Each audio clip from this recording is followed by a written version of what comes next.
আমরা থাকতাম ঢাকাতে। আমার আব্বু ঢাকাতে একটা ব্যবসা করতো। অনেক ভালো ছিলাম আমরা। ঢাকাতে আমাদের একটা বাসাও ছিল বড়। একটা বাবা কতটা কষ্ট পেলে এ কথাটা বলতে পারে। তোমাকে যদি কখনো কেউ জিজ্ঞেস করে তোমার বাবা কি করে, তুমি বলে দিবা আমার বাবা নেই, আমার বাবা অনেক আগেই মারা গিয়েছে। আজকের গল্পটা আমার কাছে খুবই খারাপ লেগেছে। আমার চোখ দিয়ে পানিও চলে এসেছে। হয়তো আপনারা অনেক কিছুই বুঝতে পারবেন, অনেক কিছু শিখতে পারবেন। একটা ভাইয়া বলতেছে, ভাইয়া আমার বাসাও খুলনাতে। আমাদের পরিবারটা খুবই ছোট, বাবা মা, আমি আর আমার বোনটা ছিলাম। আমরা থাকতাম ঢাকাতে। আমার আব্বু ঢাকাতে একটা ব্যবসা করতো। অনেক ভালো ছিলাম আমরা। ঢাকাতে আমাদের একটা বাসাও ছিল, বড় বড় ইন্ডাস্ট্রির পার্টস বিক্রি করতো আমার আব্বু। তো আমাদের খুবই ভালো ছিল সব কিছু। হঠাৎ করে আমাদের ব্যবসায় একটা লোকসান চলে আসে। আমরা একদম নিঃস্ব হয়ে যাই। ঢাকা থেকে আমাদের খুলনাতে পালিয়ে আসতে হয়।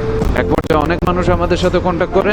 আব্বু ঢাকাতে যায়, যে আমাদের বাসাটার অনেক জায়গা ছিল ওগুলো বিক্রি করে মানুষকে টাকা দিয়ে দেয়। তারপর ওই রকমভাবে চলতেছিল।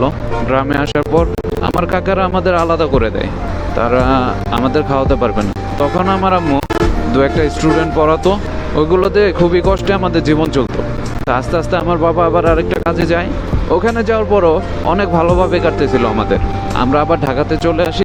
হঠাৎ করে আমার বাবা 2008 সালে স্ট্রোক করে, হার্ট স্ট্রোক করে।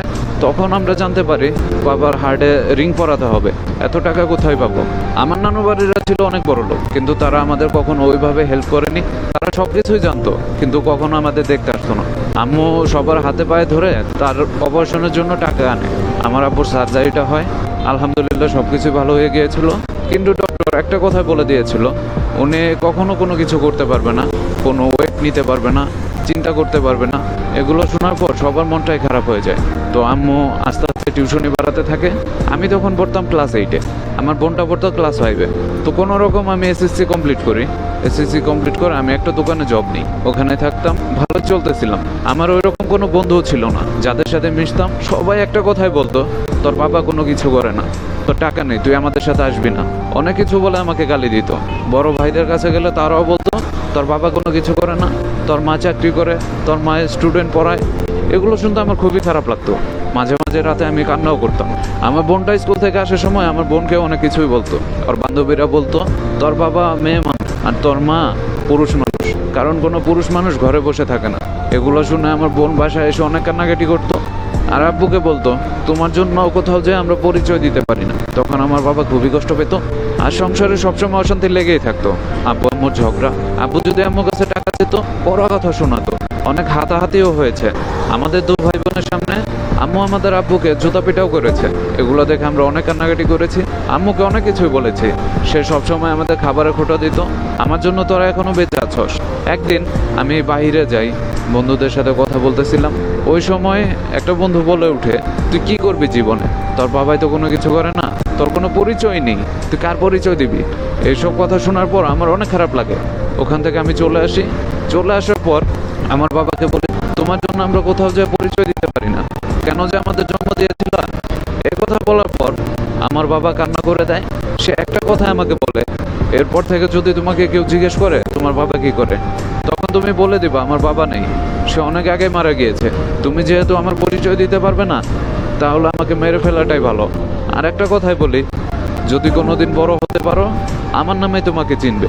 আর তুমি যেদিন বাবা হবে, ওই দিন বুঝতে পারবে একটা বাবার কষ্ট কীরকম। ওই দিন রাতে আমার বাবা মারা যায়।